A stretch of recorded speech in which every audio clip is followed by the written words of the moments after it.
Today I messed up by catching a mouse twice, upset my cat and girlfriend, and the mouse is still running around my house. I live out in the country, and it's been ridiculously cold here the last few days, so the local rodents are doing their best to get in and find someplace warm to stay. I ended up with a mouse running around the house, which is annoying as we've got 3 lazy freeloading cats whose only job, besides being cute, is to keep mice out of the house. They have, thus far, failed dismally. We set out some no-kill mouse traps a few days ago, and overnight last night we catched the little bugger. My 11-year-old daughter immediately falls in love with it and offers to release it on the other end of the property after she does her chores. She sets the mousetrap down on the counter and we both split off to do our own jobs. Somehow, the mouse gets out of the trap.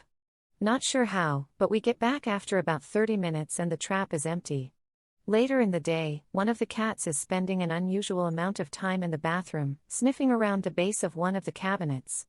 Because the cat, his name is Boots, is a lazy good-for-nothing house cat with a long and storied history of being kind of dumb, I just assume he's seen a greeble and proceed to pay no attention to him.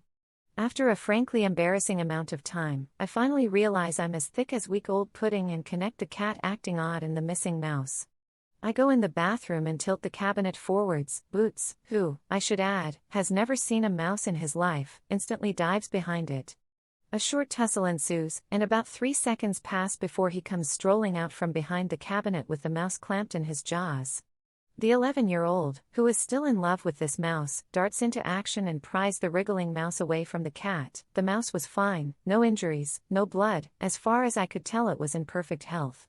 She carries it across the house to the front door, right past my bemused girlfriend, and I take the mouse by its tail while my daughter puts her shoes on. As I regale my girlfriend with the deeds of Mr. Boots, here he comes strutting across the house, and it was, unmistakably, a strut. The first thing that I think is this would make a great picture. I, in my infinite wisdom, proceed to tell my girlfriend to get her camera opened while I reach down to pick up Boots.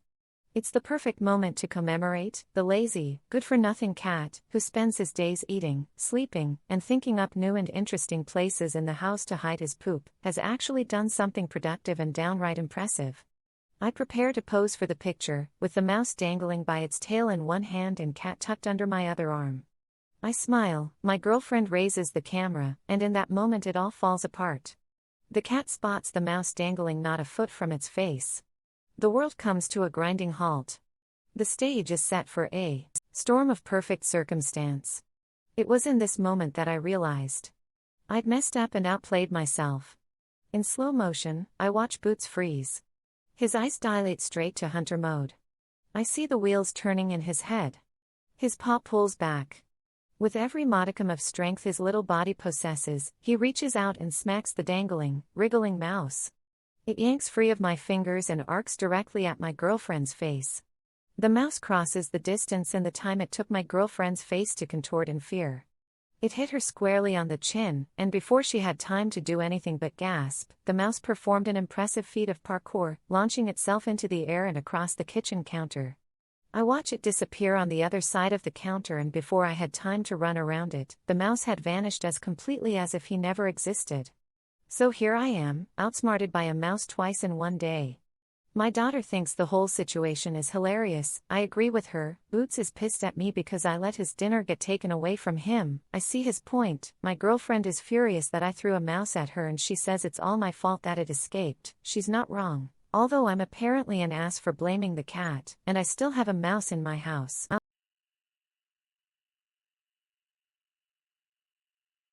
Today I messed up realizing that I've unknowingly been training my dog to attack my sister. I just realized this today. But of course this has been happening for some time if our dog is now trained to do so. I, 19-year-old male, like to wrestle and play fight with my sister, F14. We've done it since we were little. She's a tough girl and can put up a fight for how small she is. We've had a dog for 2 years now and she started playing with us a while ago. For whatever reason, when my sister and I play, our dog always only targets my sister. Our dog is not aggressively mean in any way, but she'll hold you with a solid grip with her jaw. She targets my sister by biting the lower part of her pants and twist her head. This usually knocks my sister off balance. And if she's not wearing pants she'll jump up and grab her shirt. Every time my dog has done this, I've always yelled get her us to A plus or minus us to being our dog's name. I guess our dog has gotten accustomed to hearing that and relating it back to us playing together. Because my sister and I were talking, and she was jokingly bothered by the fact that our dog always targets her.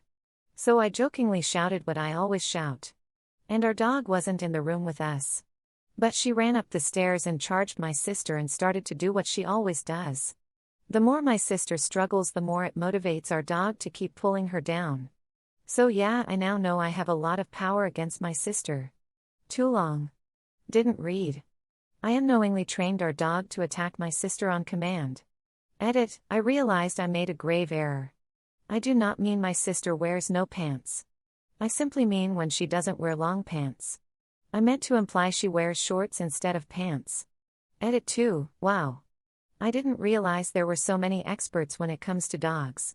So I want to clarify a couple things for you to keep in mind before you post.